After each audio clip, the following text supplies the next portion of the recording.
දැයි මම ආයේෂා රණසිංහ මම අවුරුදු 10ක් වෙනවා මම හොංකොංගට ඇවිල්ලා ගොඩාක් ප්‍රශ්න මැද මම ආපු මුල් කාලේ මම දෙවියන් වහන්සේ තුරට ආවා මේ සභාවට. නමුත් මම නැවතුණා. නැවතිලා මම සභාවට එන්නේ නැතුව හිටියා. ඒ කාලය තුල මම ගොඩාක් පීඩාවලට ලක් වුණා. තාම අපහසු කාලයක් මම ගත කරා. නමුත් නැවත මම මේ සභාවට එන්න අරගෙන දැන් මාස 6ක් පමණ වෙනවා.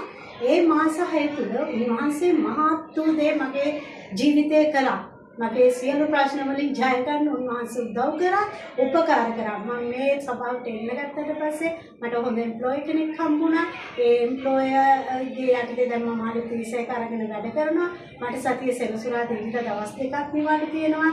ඇත්තටම මේ දේව ගෘහය තුර ලැබපු ආශිර්වාදය එක කියලා නිම කරන්න වචනෙන් කියන්න බෑ. ඔබලාත් ඇවිල්ලා මේ ආශිර්වාදය කොහොමද කියලා බලාගන්න එන්න. ඇවිල්ලා මම බලන්න. බලලා ඉවරලා ඔබලාත් ආශිර්වාද ලබා ගන්න කියලා ඔබලාගෙන් ඉල්ලනවා. යස් පිටයි සෙන්දෙන්නේ.